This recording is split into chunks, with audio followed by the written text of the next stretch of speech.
High বন্ধুরা, তো আমরা বালুরঘাটে গিয়েছিলাম চঞ্চলা মেলায়। দেখো ওই যে রাত্রির বেলায় মেলাটা গেছে, ওই যে মন্দির দেখতেই পাচ্ছ সবাই। তো প্রায় চলে আসলাম মন্দিরের কাছে। এখানে একটা পুকুর দেখছো, এই পুকুরে সবাই মানে জিনিস ধরার জন্য অনেক লোক নামবে, তার জন্য অপেক্ষা করছি, দেখতেই থাকো তোমরা। তো এই যে দেখো গাছের মধ্যে লোক, কতজন লোক মানে যেখানে সেখানে উঠে পড়ছে। এই যে দেখো কত লোক, হাজার হাজার লোক পুকুরে নেমে গেছে, মানে কি একটা জিনিস খোঁজার জন্য জানি না। চলে আসলাম মেলায়, চঞ্চলা মেলা বলে এটা। দেখো লোক, কত লোক পুকুরের মধ্যে, দেখছো সবাই চলতেই আছে, লোক খোঁজাখুঁজি করতেছে। পাশেই মন্দির। এই যে দেখো কত লোক, মানে কি বলবো, লোকই লোক, সব দিকে লোক।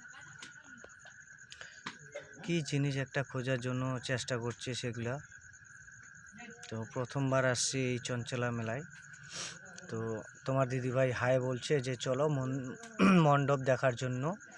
তো চলে যাচ্ছে মণ্ডপের সামনে, তোমরা দেখো এই যে মণ্ডপটা, চঞ্চলা কালী। দেখো কত লোক, বিশ্বাস করবে না। আরও আছে, দেখাচ্ছি তোমাদের। এই যে এখানে প্রতিমা তৈরি করা হচ্ছে, এই যে দাদাভাই তৈরি করছে, এখনও এগুলা তৈরি হয়নি।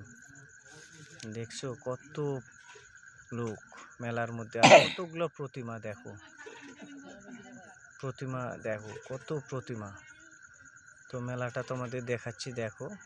তো চলে আসলাম আমরা আরও ভিতর দিকে। তো ওই যে ভিতরে আমরা, তোমার দিদিভাই আমি হাই করে দিলাম। তো ভালো থাকো সবাই। তো সবাই কেমন আছো একটু কমেন্টে জানাবে। তো আমরা এখান থেকে আরও একটু চলে যাব ভিতর দিকে, তোমরা দেখতেই থাকো। তো এবার তোমার দিদিভাই নিচ্ছে মালা, সেই মালার দোকানে যাচ্ছে।